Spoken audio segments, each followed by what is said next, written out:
Welcome to the Smoking Word.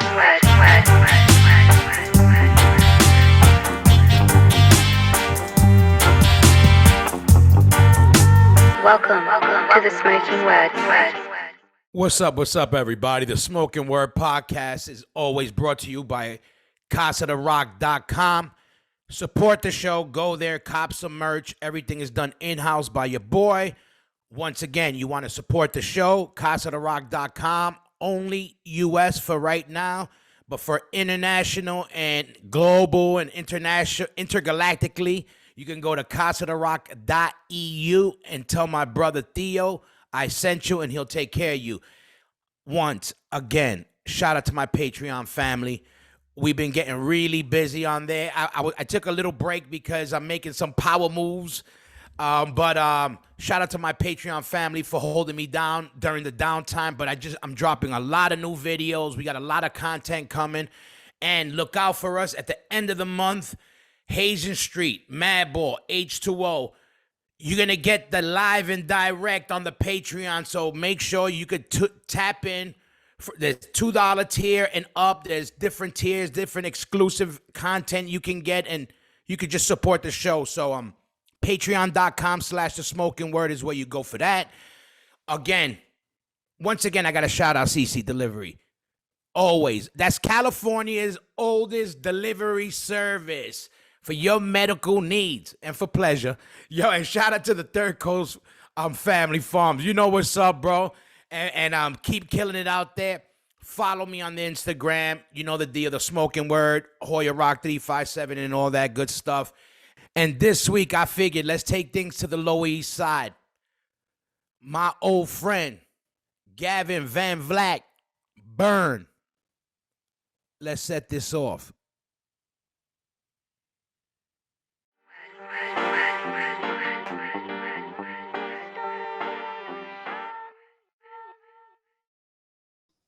Beth, there we go. Now you sound good and you look good. I just moved into the other room. Cool. I was gonna say this is, for once I'm gonna say, yo, you looking good, looking like extra crisp.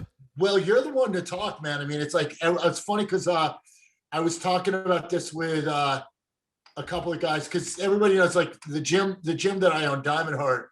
It's kind of it's to lack of a better term, it's a FUBU gym. It's kind of for us by us. Yeah. We have a lot of kids from the hardcore. My cat will be making appearances during this. Yeah, I love it. Yeah. There's a lot of hardcore kids that train there. And it came up in discussion about over COVID, the work that you did on yourself. My opinion is that there was a lot of attitudes of oh, well, life is on pause. That's a scarcity fucking mindset. If you do not make the most of every minute, no matter what that minute is, you're wasting time, and time is just not one of those things that we can fuck around with. I don't even need headphones. It's great. It's true. We always knew the whole time thing, but it really sank in the whole thing that all the sayings started sinking. Those sayings that kind of point towards, we could get anything back except time. Absolutely. Living example of that. I'll out myself now. Basically with 21 years of sobriety, in Alcoholics Anonymous. And when I got sober, I had bottomed out so fucking hard. And, the realization of, wow, the only thing I'm not going to be able to get back is that time that I wasted. When I got sober at 32 years old. Yeah. And, actually 33. And it was and I meet guys and kids now that are getting sober. I've got sponsees who are I feel like I've wasted so much time. I'm 21 years old. Exactly. I would have loved that. I know, right? Yeah, no. And those are the years, your late 20s, early 30s, where, where the Jesuses died, where all the rock stars died. That's because it's a critical time. People don't understand that late 20s, 30s is where you either make that hump or, or you survive and your lifestyle changes or not yet. And then you hit your 40s. And then that's another time where you could hit your eye openers. Because that's what happened with me. It hit way later, What do you fucking want? But no, for sure. Life caught up. I always know. Look, it's funny. I was like, I've always known about, growing up in the hardcore scene, veganism, vegetarianism, yoga, health. But you're around it. Doesn't mean you're absorbing it. But you always knew it was there. Very true. Yeah, absolutely. Like, you can be parched and totally dehydrated and sitting next to a fucking gallon of water, and you're just like, yeah, exactly. You'd be like, exactly. You'll pound the soda, and there's different things that, again, not till you need it. Maybe some people never get it, but the great part is that it was always in my head, so I always knew. Yeah, I could reach out. I always knew somebody that trained, somebody that, all right, if I wanted to know about eating cleaner, there was always plenty of people for that. Or if I wanted to try, so I would talk. I use my big mouth and talk and ask my friends questions. Yeah. That's what helped me. That's the whole thing, is to ask fucking questions. It's like, don't be afraid to don't pretend you know something. Exactly. Allow yourself to be vulnerable and ask those fucking questions, because when you're at your most vulnerable, you're your most powerful, because when you're accessible to learn new things. And you've inspired a lot of fucking people. It's like, man, and it's good to see that, because on the other end of that, like, with this past two plus years, we lost a lot of people. Yeah. And it was because of the comorbidities that went on with this virus that we've been dealing with. Which, to my thing, and I'm not an anti-vax person. I'm vaccinated. I have to be in the profession that I'm in. But I would call myself, like, I joke about this with Cuz, like, call myself alt-vax. Yeah. Because, it's like, quite honestly, when we were told about the vaccine, like, oh yeah, well, you're not going to get it, and you'll be able to do this and you'll be able to do that. And the best analogy was like, listen, if I buy a car from you and the wheels go flat and the engine blows, there's very little chance of me buying a car from you again. So I'm looking at this, at this, this booster thing is like, is this necessary? Yeah. Because they're not addressing a lot of the things. And I know I'm not the first person to say this. There's been a ton of other people in the wellness community that have brought this up, of the comorbidities of how exercise, how meditation, how these things that aren't making, you are really getting on my fucking nerves. I'm gonna call Peter on you. You better chill out. Okay. It's like that we could do for ourselves that can't be marketed in a pill. And that was the thing about it, is that when the first vaccine came out, everybody's like, well, there's no money in vaccines. Yeah, but if you keep marketing that vaccine, and now what, we're coming up on 3 or 4 sessions of this shit. Yeah. It's like, come on. Yeah, no, for sure. And I'm one of those guys. I not to play the middle, but I don't give a shit if you got it or not. The same way I don't want to know if you had VD or not. I don't want to know, if you're having your period or not. I don't need to know. Yeah. None of my business. Yeah. None of my business, unless, I'm planning to do the coochie woochie with you, and then I want some medical records. But otherwise, absolutely. And I just don't, it's it's a long line of the pharmacological industry has not had a good record of honesty. Yeah. You go back to the Tuskegee experiments. You go back even beyond that. Yeah. And quite honestly, it's like we've lost a lot of people in a certain socioeconomic bracket. I haven't heard of a lot. And I'm going to sound, I hate being this. I'm going to sound extremely classist in this, which is at fault my bigotry. I haven't heard a lot about rich folk dying. I hear a lot about people from at-risk communities having to combat this, which these same at-risk communities are not given good information on health, are not given good information on fucking nutrition. Period. And again, it's this withholding of information. Of real information. So this was stuff like guys like you and guys that we know in our scene, those guys would always talk about, which I personally, it's cool. But then after a while, I was like, all right. But this situation brought that mentality into play, like all that know-how into play. Like, Yeah. let me just say something. I was pre-diabetic. I knew right away, that I beat everything without one pill. I don't take one pill for high blood pressure. I don't take a pill for zero. When I went to my doctor, thank God, and I do believe in God for you heathen sloths out there.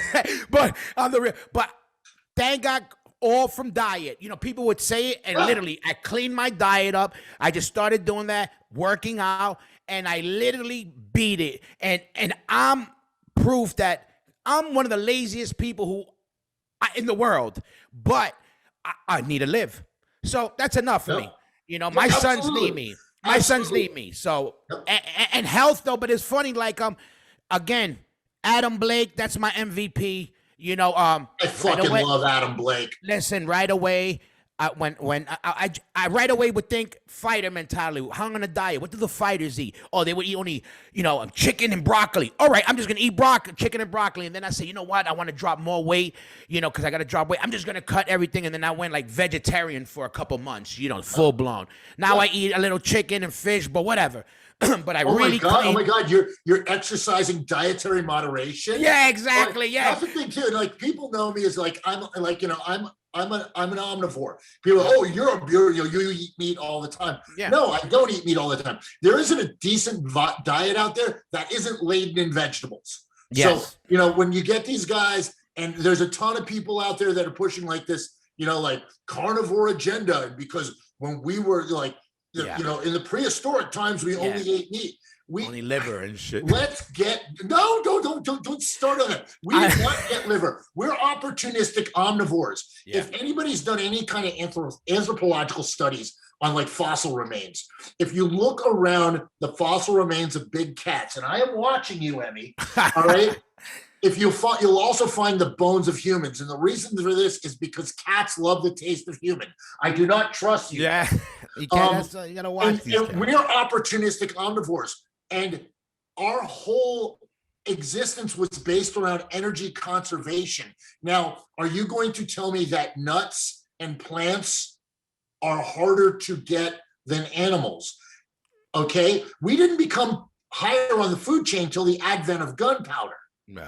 Okay. Yeah. So anybody who's coming at you, and I know I'm gonna get people being like, oh, Gavin's right wing.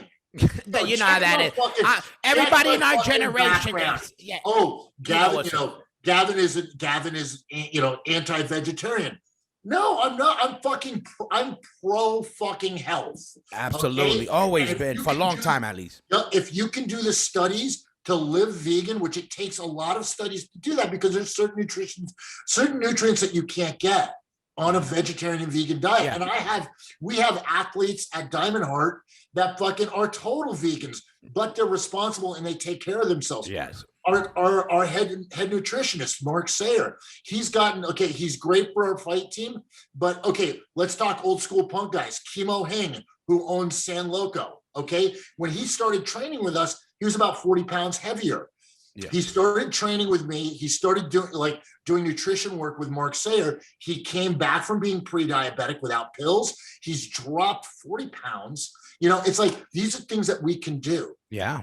And a lot of that is changing up diet. I will say straight up, a straight carnivore diet is not fucking healthy. We're not meant to eat that way.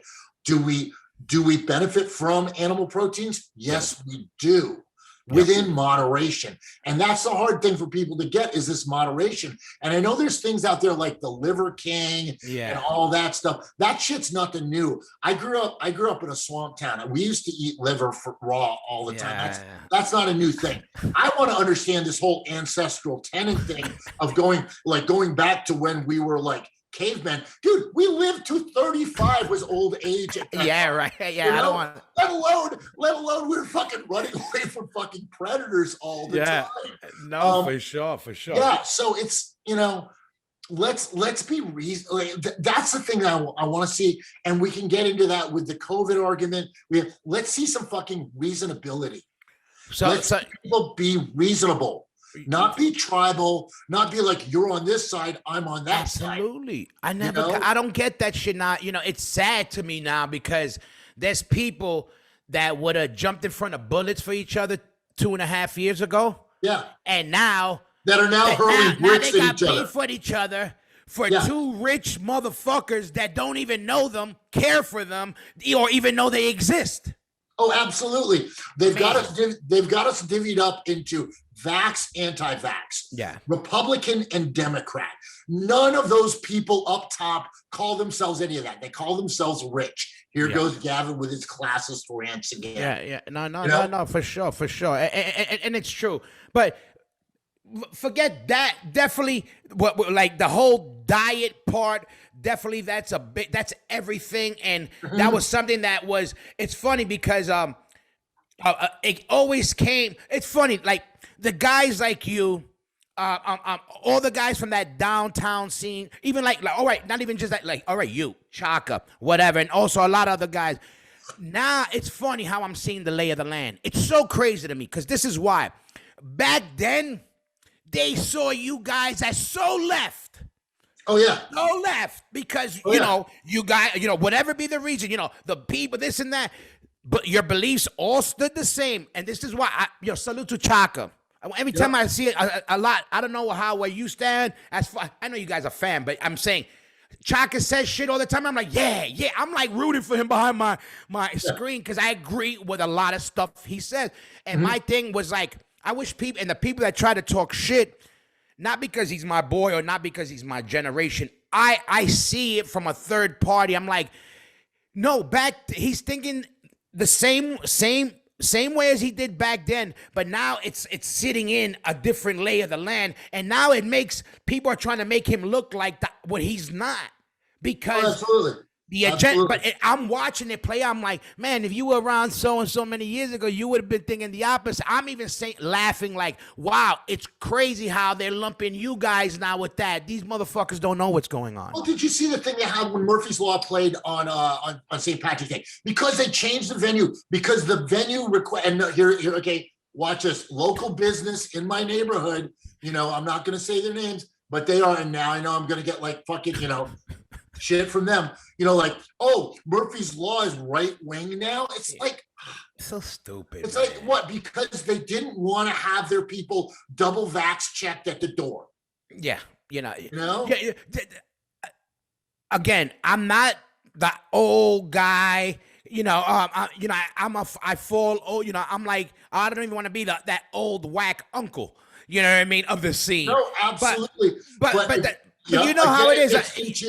It gets it, and I'm not going to use the term ageism. It gets into the fetishization of youth, of like, we're the new generation and we have the new ideas. No, you're just coming into this. Yeah. And don't make the mistake that was made, and we saw it made back in the 80s and back in the 70s, of this fetishization of youth.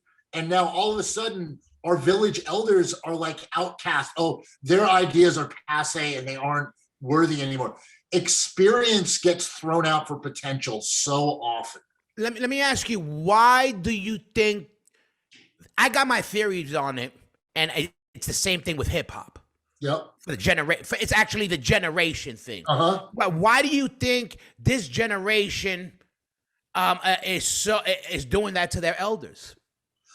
I think a lot of it is that it's kind of like that kid in high school who discovered Led Zeppelin, and he thinks he's the first person to discover Led Zeppelin, and he's like trying to like force Led Zeppelin down everybody's throat.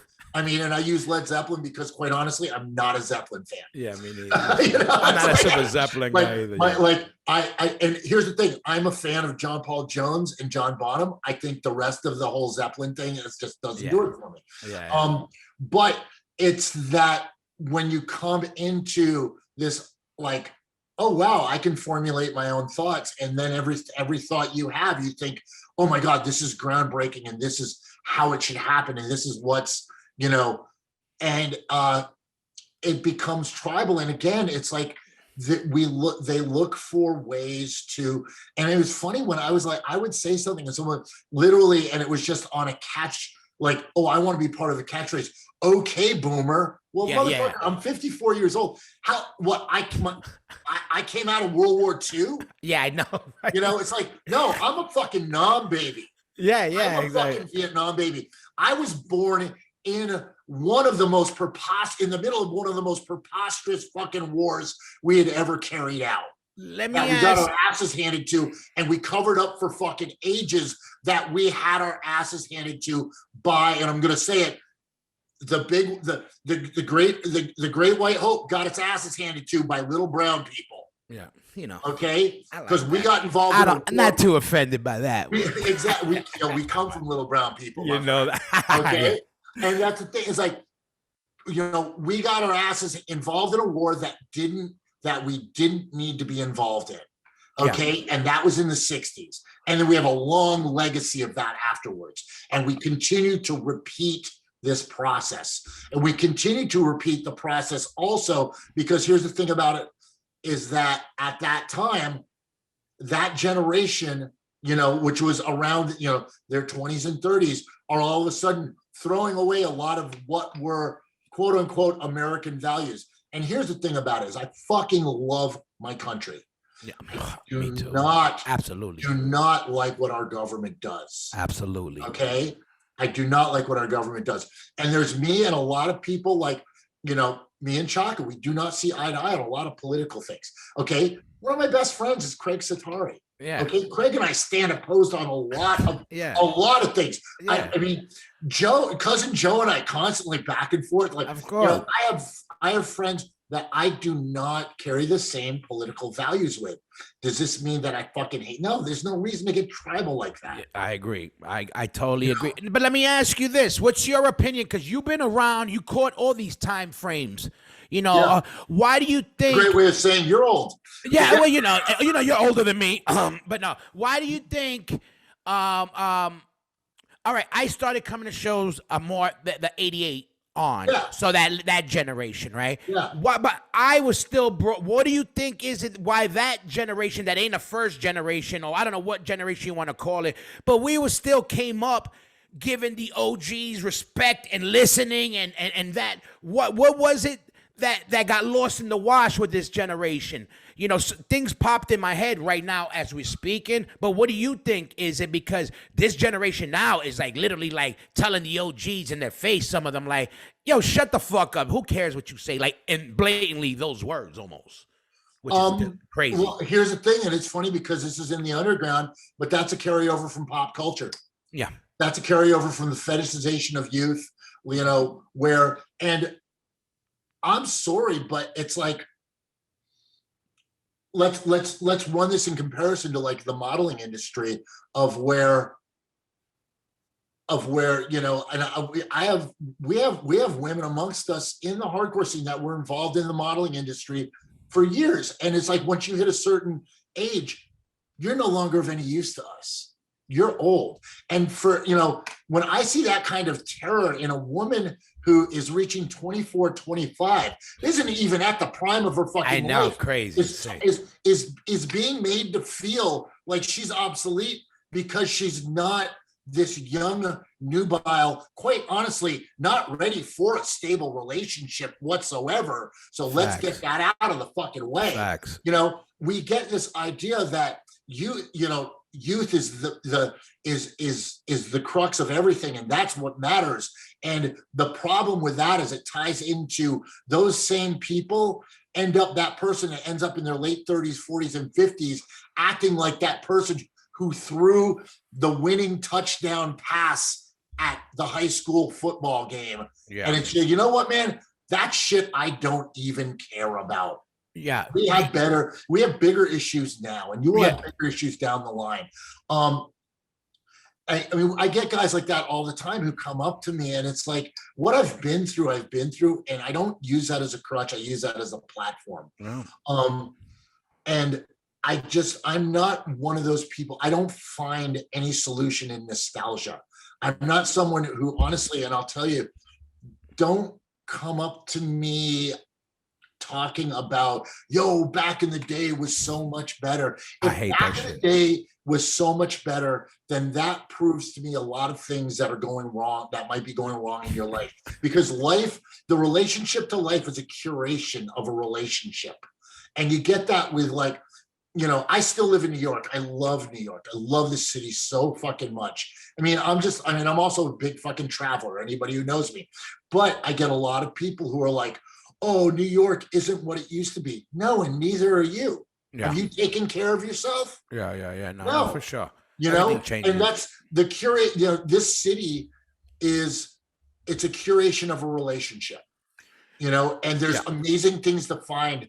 You know, people are like, oh, there's no bands in Manhattan anymore. No, there isn't. But I'll tell you what, there's bands out in East New York. There's bands out in Brownsville. There's bands out in Ridgewood. You got to, it's like, and you cannot build a relationship off of memories. Yeah. That's where people fail in relationships with other people. With this, what happened to this woman who used to be so fucking amazing, so on and so forth. And here's the thing about it. One of the funniest things that I think about is that every year you see that meme pop up. It's like, find a guy that talks about you, like Agnostic Front talks about the Lower East Side. Yeah. Do you realize that they're talking about it's not as good as it used to be? Yeah, exactly. Yeah. No, don't find that person. Find that person who says, Jesus, you were awesome when I met you. Talk about find someone who treats you like that person who treats you like the first time they heard the Bad Brains Roar cassette. So now when they listen, this hit still, that girl still stands up.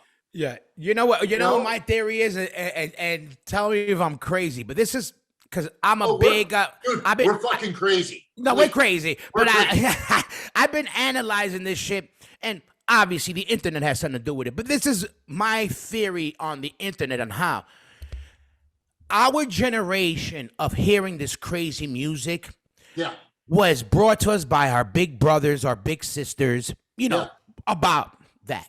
Yeah. So, along with, hey... You hear this? This is the real shit. Now, when you get this is how it's... You don't listen to that. This is about the real shit. See what they're talking about? Real stuff. You know, all the talk you get about when you get put on to this. The generation now is getting... And again, it's just times. It ain't a preference, but the generation now is getting their music right off the internet with no... what do you call it? Directions on what you're getting. And... They don't see that, and they don't got nobody, no OGs to school them on etiquette. The same way how you're supposed to act with an elders. Forget about hardcore in life. You see somebody else. Hey, excuse me, sir. Excuse me, ma'am. You know what I mean, or whatever the word is nowadays. But you know what I mean. Like, it's like a respecting. I get that. There's a plus and a minus to it. The thing about finding something off the internet is that you can hear this and it can resonate with you, because that's the problem. And we saw a lot of this also and I fell victim to this at a certain point when I got into hardcore, and there was things that I really liked. And it was like, because I heard it and I was like, oh man, this is fucking amazing. You hear it on college radio, you hear it on this, but then after a while you get pushed like, oh, well, you have to like this band because so-and-so's in this band, even though so-and-so had no right to even be in a band, because they're not even talented. They weren't a good band, you know? And it's like now where you can hear something on the internet where no one has put a prejudgment in your head, and you're like, I fucking like this. Yeah. That's like one of my sounding boards musically is Dave Castillo from who owns St. Of course, Dave. Yeah, shout out to Dave. He listens. He was at the gym yesterday. He comes in and does his shit, like does his bag work and trains. And I'm like, and I always, whenever we're alone, I'm like, yo, so what's the newest? And he fucking laid out some like awesome, like this Long Island hardcore bands. This band from fucking Baltimore. I wish I remember the. He listens to everything. Yeah, he always got the drop. All these new hardcore bands that I'm like, holy shit, these guys are fucking great. Yeah. And it's so good to hear that, and it's, because I'm one of those people that like, I'm constantly looking for new hears. I'm constantly like, whether it's hardcore or it's hip hop or Yeah. whatever. I listen to so much fucking music. And it's like, you know, that's one of the pluses, I think, to having that accessibility now, is that you're not going to have a peer group being like, oh, well, you should like this. Yeah, gotcha. This is what we like. The peer pressure behind it. If you want to fit in with us, which, yo, don't give a fuck about fitting in. That's true. You know? I agree with that. I always agreed with that. You know, but I think there was something to somebody telling you, like, yo, you see over there, that's Vinnie Stigma. You know what Vinnie Stigma is? That's AF. If you don't know what AF is, you better know. I'm just saying that little, oh shit, okay, let me look it up. You know, now even that, I think some of that is lost. It's some of our fault, some of just the way the world is now. You know, we don't have that interaction. It's not needed no more. But I think that has something to do with it. But I mean, it's like, let me ask you this. What I think was there too is that, and you talk about the case of Vinnie Stigma, who's one of the most approachable human beings on the planet, you know, and it's like, it's funny because I remember when we did the Persistence tour, and I'm standing next to Stigma, and I'm standing next to Abbas Muhammad, who was the drummer for Burn at that time, and we're playing, I think it was in Munich, and it was packed out. And Abbas, who's like, it was young at that time, and he's grown to be like one of the most seasoned fucking drummers I know. And he goes like, holy shit, look how many people are here. And I looked at Vinny, I said, yeah, it's pretty much all his fault. Yeah. Homie is a legend. And, you know, you can literally walk up to him and be like, hey, you know, like, let's talk about this. And Vinny is one of the most loving, approachable, nice, will tell you a story, will joke with you, this sweetheart of a person. And I think the internet kind of eliminates that, because a lot of times it's like, I think what happens also when you get with, like, you know, the YouTube and SoundCloud and all that stuff, people start to believe like, oh, this, you know, like, oh, well, I'm a fucking rock star. That shit doesn't matter. My opinion on music is the second that I release something, it's no longer mine. It belongs to the listener. It belongs to the lady. I mean, excuse me. Yeah, it belongs to the listener, and that's what it is. And it's like, sure. And I just don't, you know, it's like, I've never caught into the whole celebrity status, which is one of the reasons I don't play out live a lot, because quite honestly, I mean, I remember when we were doing the build out for the new location, and I'm in there with the building manager and the landlords, and these European kids came in with a bunch of like Dime 116 and Burn records, and I'm at my desk, and they came in and asked if I could sign them. And like all of a sudden the building manager and landlord's like, hold it, what was that? And I was like, I don't really, you know, and I ended up explaining the whole thing, like my music background and so on and so forth. But for me, that whole thing is it's for the listener, and the music is what makes it great. Anybody who knows me, I'm a dork. I'm a fucking nerd. I'm into things that, like, you know, I'm into like enduro motorcycle racing and fucking ADV racing. And I've seen you racing a lot of bikes. And that's, you know, and that's a funny thing, is like, it's another one of those things. It's like martial arts. It's like, I can't seem to find a sport where I'm not putting my own life in danger. And again, it's also, again, like Muay Thai, because if anybody understands Muay Thai and Jiu-Jitsu, they have this there's this very sexualized thing about it. Like, oh, Muay Thai is, and like with martial arts in general, martial artists we're like one genome off of LARPing. You know, we're just like, you know, like live at, and it's the same thing about like motorcycles. Like, you know, I know guys like, you know, who have gotten into motorcycle riding recently who are like my age, and they're like, yeah, you know, and they go out and they get a motorcycle that will impress a woman. Motorcycles are not going to impress a woman. Yeah, they don't even give a fuck. A motorcycle you like to ride. Ride what you love, you know? Ride what you love and love what you love. And I ride motorcycles because I fucking love motorcycles. Because you got mental problems. That's all the years of hardcore falling on your head. Like Well, Mikey, my drummer Mikey loves the bike shit, and it's not. Oh, just ride a bike. You got to ride it off a cliff and try to land on rocks. I'm like, I don't know that. Oh yeah, but it's like for me, it's there's something to it too. It's like because I have a couple of bikes. I've got like my get around town bike, which is the Ducati 796 Monster, which is a great bike, super sexy, beautiful bike. And then I've got this. It was a beaten up little 250 a Kawasaki KLR that I brought back from the dead, and I set up strictly for dirt riding. I put it on the back of my truck. I take it out to like the Pine Barrens, and I just go get dirty with it. And then I have this 650 KLR, which I know I'm speaking Mandarin to some of you people right now. I get it. Which I have set Shout out to Warren and Royce. Speaking of Mandarin, which I can basically throw all my camping gear on this motorcycle and go to the end of the road and then get the fuck off the road and go camping. And I seen you do some legit. It looked like some long rides and shit. Yeah, I love getting out and camping. I love getting out in nature. Which is like I think is like a mandatory thing for anybody. It's one of the reasons I think Chaka left New York is because it's like that call to be out in absolutely in nature. And like just have that, it settles you. Let me ask you this now, going into the guitar, because this is something I wanted to go in with the guitar, because I literally was talking about you yesterday. I was doing a playthrough with Mike DeJean for my Patreon. So for everybody out there, if you check out my Mike Patreon DeJean too, fucking. So and I told Mikey, I go again, I'm a historian without knowing every little thing. I'm a historian with the history in my own head of how I seen the things laid out from what I've got to see. And I got to see I've been lucky to see a lot of walks of life, a lot of amazing players and interesting styles and whatever. And great players came out of the hardcore scene, even though, you could count them on two hands, but great. Yeah. I mean, from great, not songwriters, as great players. But there's two guys that I always said guitar work are the most unique, interesting, and I don't think they would be one without the other, and that being you and DeJean, which you guys don't sound the same, but I know you appreciate chord structures, and you make sure to use every chord you motherfuckers know.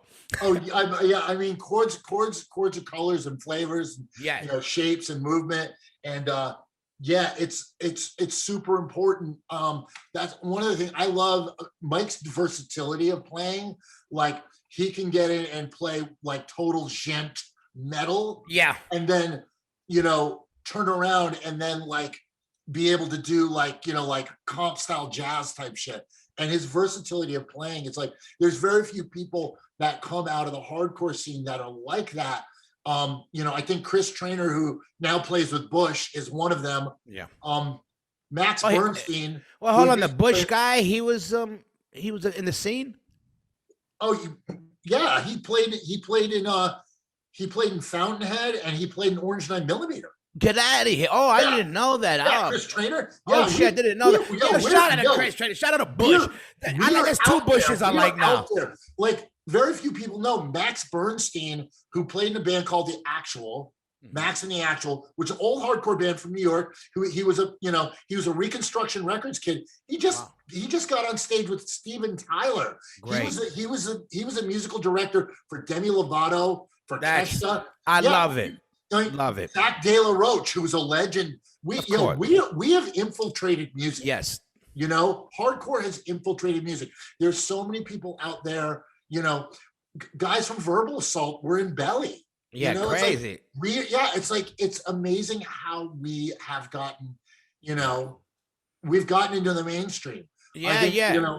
And it's for sure. Like that's one thing I say. We did a record a while ago, Infiltrate the System. That being because our generation was starting to be the owners of record companies, directors, of judges, in Congress and this and that, doctors, lawyers. I'm like, man, I was saying this to myself the other day, and I said it to myself a lot, and I got, I know you don't have kids or none that you may know of or that I know of. I do.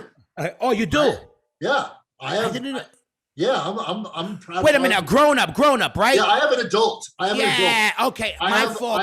I'm the proud father of a trans child. I forgot. Yeah, but I forgot. You told now you told me, but then now I remember an older one. That's what I'm saying, because you haven't been a dad in a while. Yeah, I mean. no, You know what I mean by no. like a dad. No, I've reverted to four-legged children. Yeah. Yes, exactly. And get out of your mouth. I forgot what I was gonna say, but no, I forgot you're a dad. Oh, good for you. Yeah. We dad. Yeah, we dad. I forgot. Yeah, that kind of fucking popped in my head. But oh no, I was saying I was thinking it the other day. I was like, and not because just the music and but I was like, the hardcore scene, punk rock, whatever you want to call it. I was like, that's not a bad place for to have your kid come up in, like, feel safe. Yeah. Even as crazy as it is, even there's, you have a drug side or whatever, but I think it's placed in a specific way within the scene where it's safer for a kid to be able to pick what different than even, and I'm a hip hop kid, you know that the hip hop shit is like that gray area with being a drug dealer and just being a fan. It's like this. It's easy that one day you're like, yo, I'm a drug dealer, I guess, because I think, this is what I'm supposed to be doing when you just love the song. I think the hardcore scene, I'd feel safe. This is me, and I'm a hip hop kid, and we all know, and everybody knows how we used to do. I would feel 1,000% fine. My 15-year-old saying, yo, I'm gonna go to a show with my friends, which anything could happen. Right? Yeah. They can still drink or whatever. Yeah. Or I'm going to go to this hip hop club. I'd rather my kid go to the hardcore show because I feel like I'm not just, and I'm familiar with both. I just feel it's a good breeding area. It could be, it's very rich. There's good and there's bad in both. I mean, if you look at hip hop, and hip hop is expansive because you've got, True. You've got your, you definitely have your way out there fucking, drug dealing aspect of it. But then you go to the other end of it where you've got acts like Logic and people like that, which hardcore is kind of the same thing. It's kind of like, you've got your shows that you could go to that, there's going to be violence and there's going to be drugs. And then you've got your shows that, I would definitely send a kid to, you guys, H2O, like things like that. For sure. So I think there's an expansive, and I think that's what draws that parallel of hardcore and hip hop so much, which, it's like, and again, I know this is going to be controversial because it's like, did New York create punk rock? No, we didn't create punk rock, but really we had New York hardcore is as influential as New York hip hop. And it's one of the things that makes me so proud of New York is like this cultural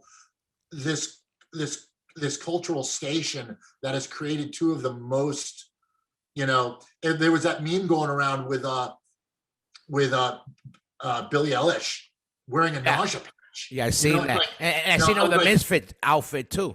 Yeah, absolutely. And it's kind of like, it's like, wow. And it's like to see the Misfits, it's like, that's kind of a, that's an icon. Exactly. That nausea patch. I agree. It hits home. It hits home. To have seen that band at Lucky 13. Shout out to Roy and everybody, but shout out to my boy Roy. Shout out to Roy, John, Al, yeah. Oh, John too. Hell, you're killing it. Yeah, and Amy, all of them. It's like such an influential band, such an amazing band. Let me ask you this. This is because this is my shit in my head too. These are questions I had. So you get, I know you have a lot of info. One other thing too, people forget this. Jimmy Williams played in Nausea as well. Yeah, of course. Yeah, Jimmy, absolutely. I think I caught that at Jimmy Williams Nausea. A lot of people are like, oh, Jimmy's such a great song. Yeah, no, he played. Yo, homie is up, man. It's in his blood. Not just because he got color, not because the melanin, but he got his, he plays it all because he raised. Let me ask you this. So, all right, you're gonna write. I know you already had crazy influences. I could tell whatever. But all right, now you're like, okay, I'm gonna do this band with Chaka. Your friends. Chaka. I kind of know the deal. Chaka was around. It's like same thing. Giving Minus a band. These guys were so around. They needed a band, even if they didn't know it. It's like that person had that kind of presence in the pit. Has that thing. I knew Chaka from graffiti writing and skating. It was like. And it was like, he was one of those dudes. It was like same thing, honestly, with Absolution. It was Gingy. Gingy was one of those. By the way, hold on one second. Let me say this. I don't think it gets, one, Absolution, including with myself, sometimes it gets mixed up in my head, and they don't get the props that you guys should get. Number one. Number two, you guys were one of my favorite bands, and at the time, live, were one of the hardest bands to touch. That's why when Burn came out, I was like, oh, this is the swag. Not that Absolution didn't have swag. Of course, Gingy had, swag up the ass. But I was like, this is the swag for the kids. When Burn came out, I go, it's that little more metal without being metal, but it seemed more up to date. And Absolution, everybody out there, you know what? You definitely guys, and let me tell you, I caught a lot of Absolution shows at the fucking Pyramid. I call you motherfuckers. At one point, you guys were playing every week, and I caught all of them. We played as much as possible. Yeah, that was it. Like, if you could get us in the back of a Volkswagen Bug, we would play. Okay, so I should say this. Back to the thing with Chaka. Yeah. With Chaka, he had such a presence, which he still does. He has an amazing presence. And I was like, that needs to be transferred onto stage. Yeah. And I'm not talking like I'm any kind of like, oh yes, my vision is like, it's like, motherfucker had it. It's he has, like with Minus had a presence. Yes. He had, there was a vibe about that too. Yeah. But let me ask you this though. So, all right, you're coming out of Absolution, which you already have your style, which is the crazy chord and just your whole style. I can't even give it a name, which is dope because everything has a name for it. You know what I mean? And that's what's really, really great about it. Now, Burn had the same flavor, but then it had something else. When you went into writing Burn, were you saying, okay, I'm going to do Absolution times 10, or I'm going to take that and I'm going to add, what was that extra ingredient? I think what it was, honestly, and this is something that was missing in Absolution, the original lineup, was the solidity of the structure of the songs. It was still very much hardcore. And I think it's also, there was the rhythm section, which in Absolution, which was very much a punk rock rhythm section, to where with Burn, we had Alex Napak, who was a kid who could play anything. Yeah. And then Alan Cage, beast. If you don't know who Alan Cage is, go out and get every Quicksand fucking record there is, fucking, the Burn record. Alan Cage is one of those he's a drummer who made drummers. Yeah. He made people want to play drums. He's like one of hardcore's greatest drummers that another guy who doesn't get the props. You know why? The guy is not a quiet guy. I don't personally know him either. Yeah, very quiet, I've been around, but out on his own zone. But that's why. But like you just said, forget it. Fucking killer, pocket. He's that whole shit. Amazing drummer, and I think that's what it was. It was like, I was still doing the Absolution thing. We just had a different, there was a different canvas for it to be laid down on that gave it just a broader sound. Yeah. And it made it more towards what I thought it was like, where I wanted to do music. Yeah. Gotcha. And not taking anything away from Absolution. But it was when we did Burn, I was still doing what I was doing, and Chaka had this ferociousness. It still does, but it was Alan and Alex that really made that, made the difference. Yeah. They had a swing for sure. They had that. Well, they had flavor. It was a flavor in a different way. Realize being able, and this is the thing, it's commonplace now for people to understand, like being able to push the beat or pull the beat, or like, being able to like how to play the tempo. It wasn't just a punk rock rhythm section. That's why. Exactly. We had a bigger vernacular, a bigger vocabulary. Yeah. And we started to understand music on a different level. Like we started to mature as musicians. For sure. And it's funny because we started to learn that stuff. And this is things that is kind of commonplace now. Hardcore bands, like I went to go see Buggin'. They played with Zulu. And I like Zulu. I went to go see Zulu because there was a lot of hype about them. But what really impressed me was the band that opened for them, Buggin'. like they would push and pull the beat. And it was funny, their front person, this girl who just kind of was front person and conductor, because you could see where she was making eye contact with the drummer and bass player. And all of a sudden things would kind of, and it was like, wow. You know, it's like, and this is shit that these kids do now. They're just like, this is what you do. Like, she was like, for lack of a better, like Cab Calloway. Yeah. You know, to being able to like perform and conduct at the same time, which is such a skill. Now, let me tell you, you mentioned the band Zulu. Did you have to pay extra to get in?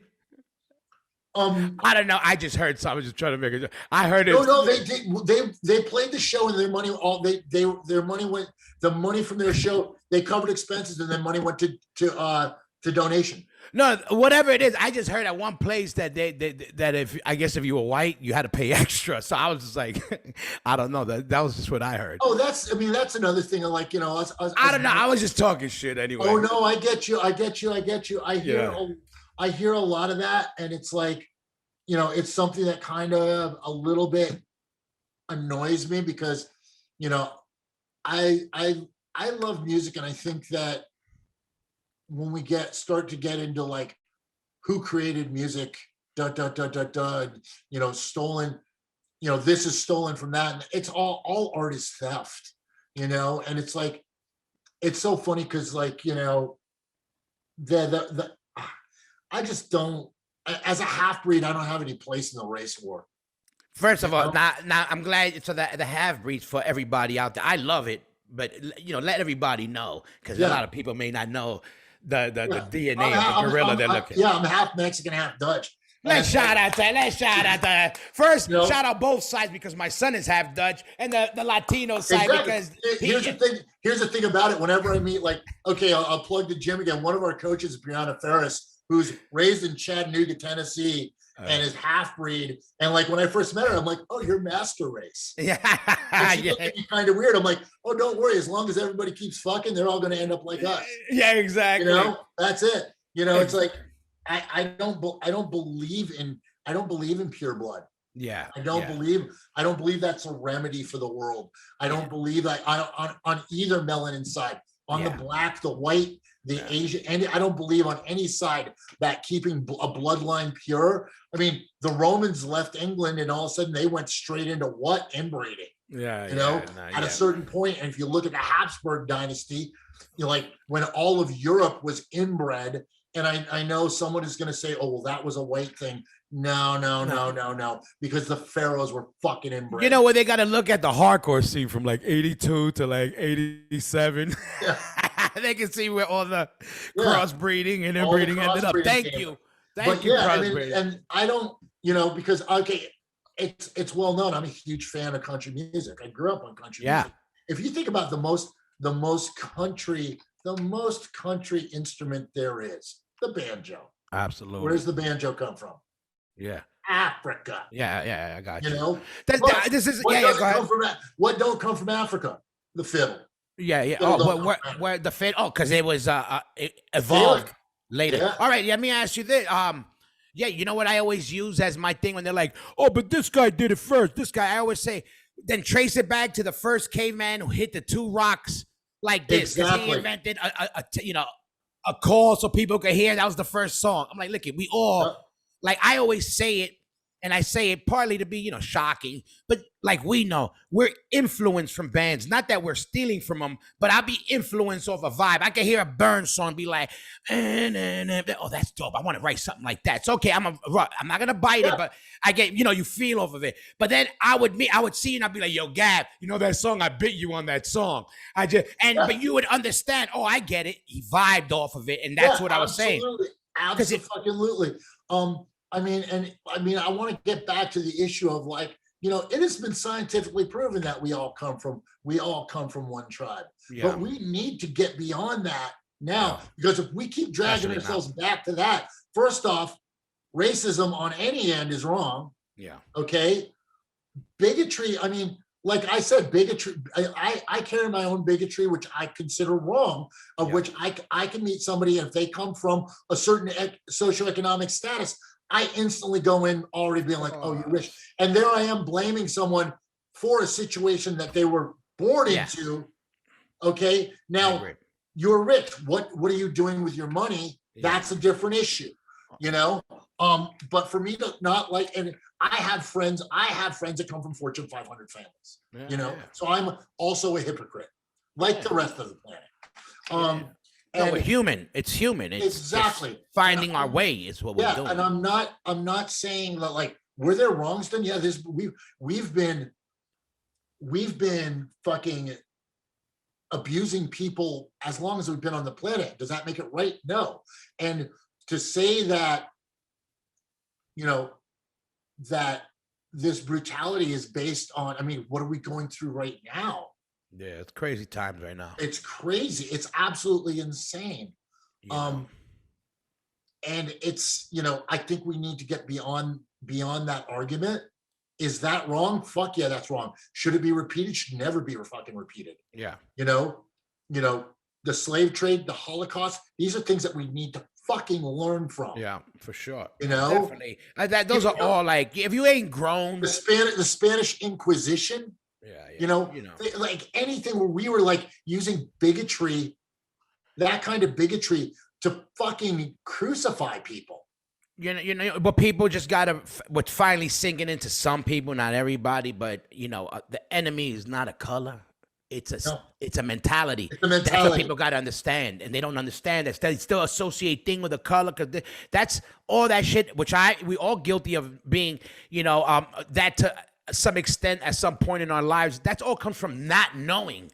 When you don't know something, you either put up your guard or you embrace it. We're dudes, we come from fucking crazy lives. We automatically put our guards up with everything. You know, I tell you, sometimes you got to hit us over the head. Some of us got thicker heads. But that's the whole thing. And this goes back to the point of like, when you make yourself vulnerable, that's where you learn. Yeah, no, for sure. And that's the thing is like, you know, I want to understand. I want to understand more people.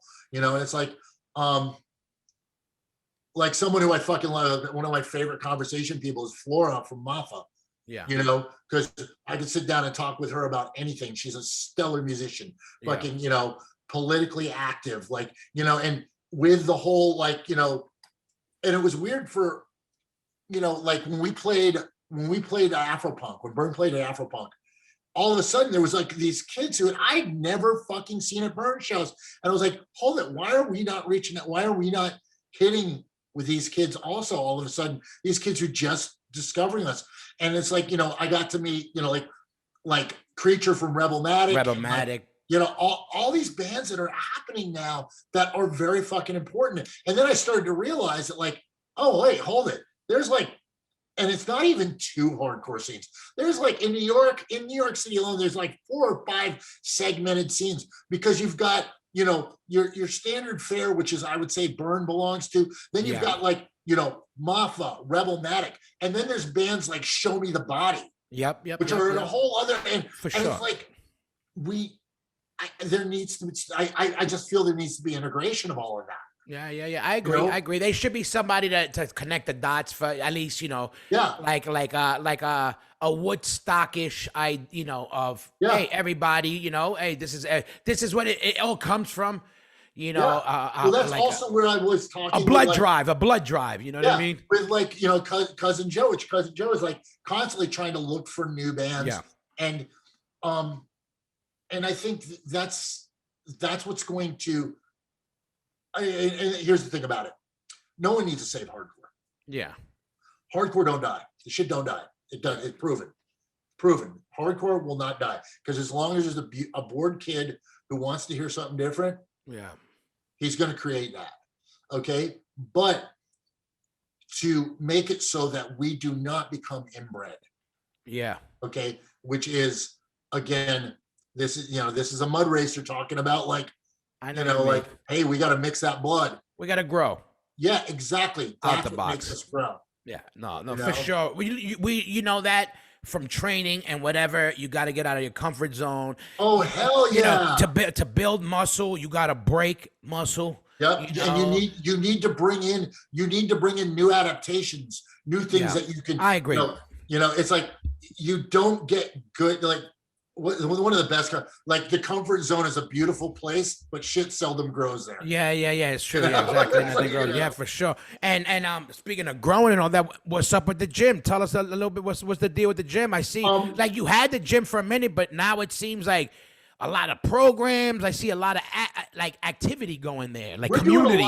We're doing a lot of stuff, and a lot of it is outreach because I'm trying to get more and more people into what we're doing. You know, it's like I don't like to think of what we're doing as like, oh, it's working out. It's what we do is it's skill-based play-based skill that can be used for sport or self-defense. Yeah. And that's talking about it on the point of like jiu-jitsu, Muay Thai, the MMA program, which we're slowly developing right now. This is all towards, and like, I love our fighters. I love our competitive athletes, but a lot of it really is towards people that just want to have a fun way to train and interact with people at the same time. Like one of our members, Brian Audley, who plays in Incendiary. Shout out to that, man. They're great. Yeah, who his him and Brandon both Brandon trains at another gym now because he moved out to Long Island. But those guys were, and it was so funny because nobody knew who they were when they first started at the gym, and they trained, and they both got really, really good. And then all of a sudden, Incendiary played a show at Vitus, and a bunch of people are like, "Oh yeah, I'm gonna go check out Incendiary," and the vibe totally changed. I'm like, oh my God, those guys are fucking rock stars. Yeah, like, you wouldn't know it because they're the most laid back, chill, down to earth cats. But the thing is, like, you know, and Brian, who's been training with us for probably going on 6 years now, just started working with the competitive team because, again, getting into like, you know, I need to grow with this. Yeah, and our competitive team isn't based around, oh yeah, we're going to get in here and beat each other up. Yeah. It's drilling, it's training, it's repetition of motion, it's repetition of techniques, and it should be fun. And I agree, and this is something that I know, you know, of a lot of people. I know you kickbox, you know, Muay Thai, or did the strike. You did that for a long time, forever. So I know you got that. Now, if somebody goes there, are you teaching a class? I know you got other trainers. Like, do people come and say, I want to train with Gavin? Because I know you must get that, kids from overseas. I get that a lot. And lately, because my coaching staff, we just got back from the West Coast. We went out to CSA. Which a lot of people who don't know, CSA, Kieran Fitzgibbons runs probably one of the best striking programs in the United States. And I go out every 6 months and just to learn from other coaches like Brian Popejoy, Jessica Rhodes Clark is one of his fighters. She's actually doing a workshop with us on Monday. Yeah, I think I've seen that. She's an amazing person, straight across the board. I fucking just adore her. Gaston Bolaños, Coach Mal, like the people that train out there, they have such an innovative way of going about it. And this time I actually brought my whole coaching team out, my first string coaching team out. And because I wanted them to have that experience. And that's the whole thing, is like, I'm trying to build my coaches in order to be able to build our members up better. Yeah, for sure. It's a passion of mine. Could people book time with you? Because a lot of people, you know, I'm available. If I have time, I'm available right now because I'm pretty much dealing only with the competitive team and developing my coaches, because if I'm taking, like, and this is part of it, if I'm teaching classes, that's a class that my coaches can't teach, and I want my coaches to get paid. I also want my coaches to have the platform to be able to show how good they are so they can build up their private practice. Got you. That's good. So if I'm teaching all of the classes, which I could do, but then on top of that, running admin. Yeah. I mean, for sure. Yeah. So it's like, for me, it's getting new leads, doing outreach to local businesses, of being like, hey, let's co-brand on some shit. We're doing a smoker. You know, you've got this bar. Let's set up like. Gotcha. Yeah. No, that's, you guys, I see you active and and so if somebody wants to go train there, so is it a whole concept art, or I could go just for striking and you have the jiu-jitsu program? What could people go? We do. I mean, all of our membership plans are all inclusive. That way I can keep it at a certain rate. Yeah. I don't have yet, not saying that I won't do it, but right now I don't have like, just a strictly Muay Thai program, strictly jiu-jitsu program, because for me, then it becomes like cat ranching. Yeah. and really, quite honestly, we want our people to take advantage of all of it, because we have a bunch of people that train both, and it's more and more we're getting both people that they're taking advantage of the striking program, the jiu-jitsu program. That's what I was saying. So you have a specific development program. Yes, so specifically, so exactly, what are your programs, real quick, so you can let people know exactly? So you have a striking program. We have a striking program, which is dominantly Muay Thai. We do have boxing, and we do teach like Dutch style kickboxing as well, which I love. The hardest style, by the way. I love Dutch style. It's really, really tough, but yeah. We also have our jiu-jitsu program, which is supplemented also with wrestling and with judo, because it's grappling. That's what you need. I don't feel a need to be, again, tribal about that. Grappling is grappling. Anything that's going to help our competitors get better and give diversity for our general population. Levels and of then what we call our athletic development program. I don't like to call it strength and conditioning, because they're two different. Those are two different systems. You should either be working strength on one day and then working conditioning at another time, or vice versa. I like to call it athletic development, which really for our general population is more about getting people able to move well again. Yeah. Once you can move well again, then we can start to supplement that with some resistance, i.e. strength training with kettlebells, sandbags, barbells, what have you. And to be able to get you stronger. Now, there isn't a situation on this planet where being stronger is not going to benefit you. Facts. Strength training has been proven to actually have a carryover to mental facilities, as well as like, especially like once you're getting into your 30s and after that, where we need to have things that will drive what's called neuroplasticity. Again, getting into that adaptation. We need to have new stimulus in our life.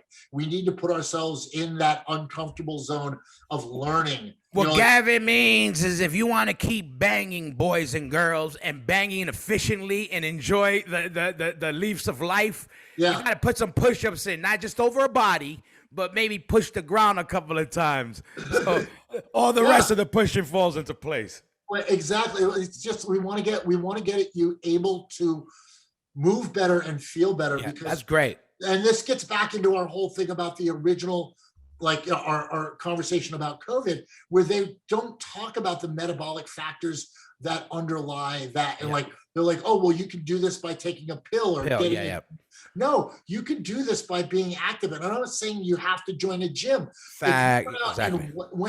If someone who's absolutely sedentary went out and spent a half an hour just on a walk a day, 5 days a week, you would see a change because of the human body and human brain craving that kind of adaptation. I'm living proof. I lost in total over 150 pounds. And you know how I lost at least 100 of them, Gavin? Was jogging in place in my little yard out here. I know this was before the weights. I started with jogging in place. I timed myself. It would be 2 minutes and I would be on the floor sweating. Then I said, let me go for 3 minutes.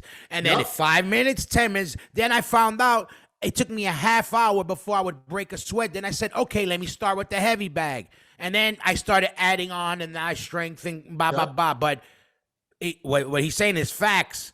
You know, you fix the diet, everybody move around. It's a great thing when you're doing with the, I'm concentrating on mobility, especially when you're older. People forget that. Well, you got to lift to a point right there too, that I want people to understand is that the fitness industry got into this real extreme kind of thing of like, you got to get after it hard. And what he said right there makes so much sense. It's like, I did enough to get myself to a certain point. And then when I noticed that certain point I went a little bit further. And then a little bit further. And I tell people when they're coming in all the time, if you feel like you need to take a knee, do so. If you don't get it today, you'll get it next week, maybe next month. But consistency beats intensity, and commitment beats motivation. I can be motivated to do 1,000 things, but unless I commit myself to it, it's not anything. And you make a little bit of time for it. Make 10 minutes for movement in a day. Expand that to 12 minutes. It's like one of the hardest things for me is a meditation practice. And sometimes I'll have times where, I can sit down for 2 minutes. Sometimes I can sit for 20.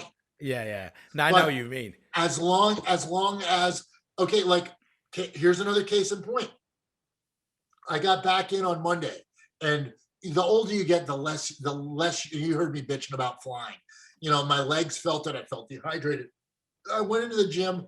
I had a bunch of admin to do. I had a bunch of merchandise that I had to inventory. And then I had to do like my regular like cleanup of the gym and stuff like that, which I have a big facility, which takes time.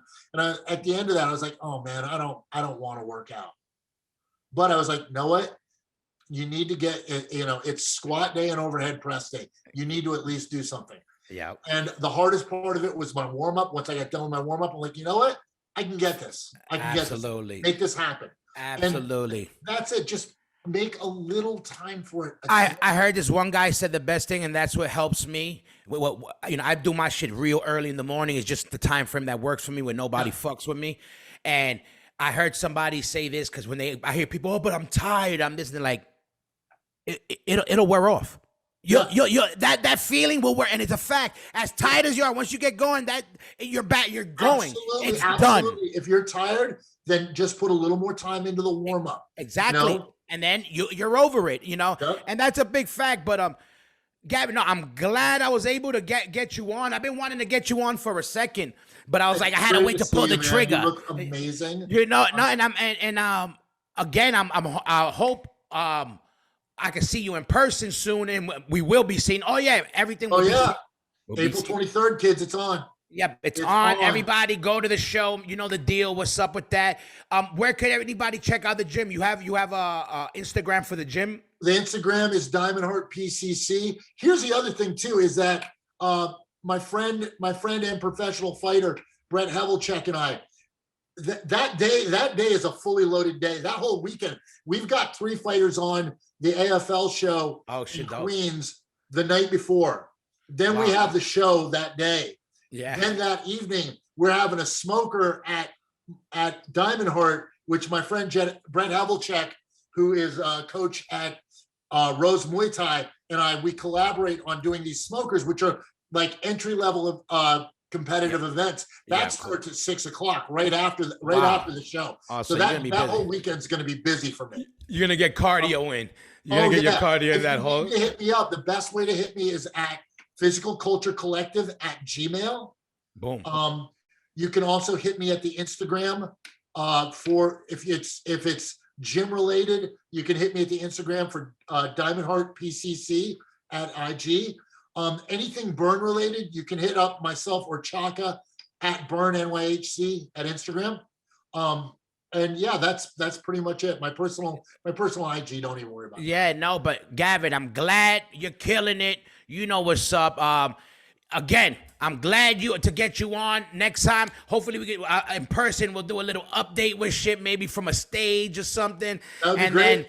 Then I'm working on something in the future where I'm going to be putting some music together, like, at home and collabing with other people. So I'm going to throw you some shit so you could throw some of those crazy chords on. Love it. I'm sitting in my studio space right now. Yeah. Perfect. Absolutely. But Gavin, one love. Everybody go check out Diamond Heart, fucking Jim. Go check out Burn. Go check out Gavin. And yeah, he's Mexican and Dutch. New York hardcore in the fucking building. Gavin. I'll see you all at the show on the 23rd. Absolutely. Yes. Be there and get that merch. Get that Burn Casa de Rock Madball merch. Yo, one love.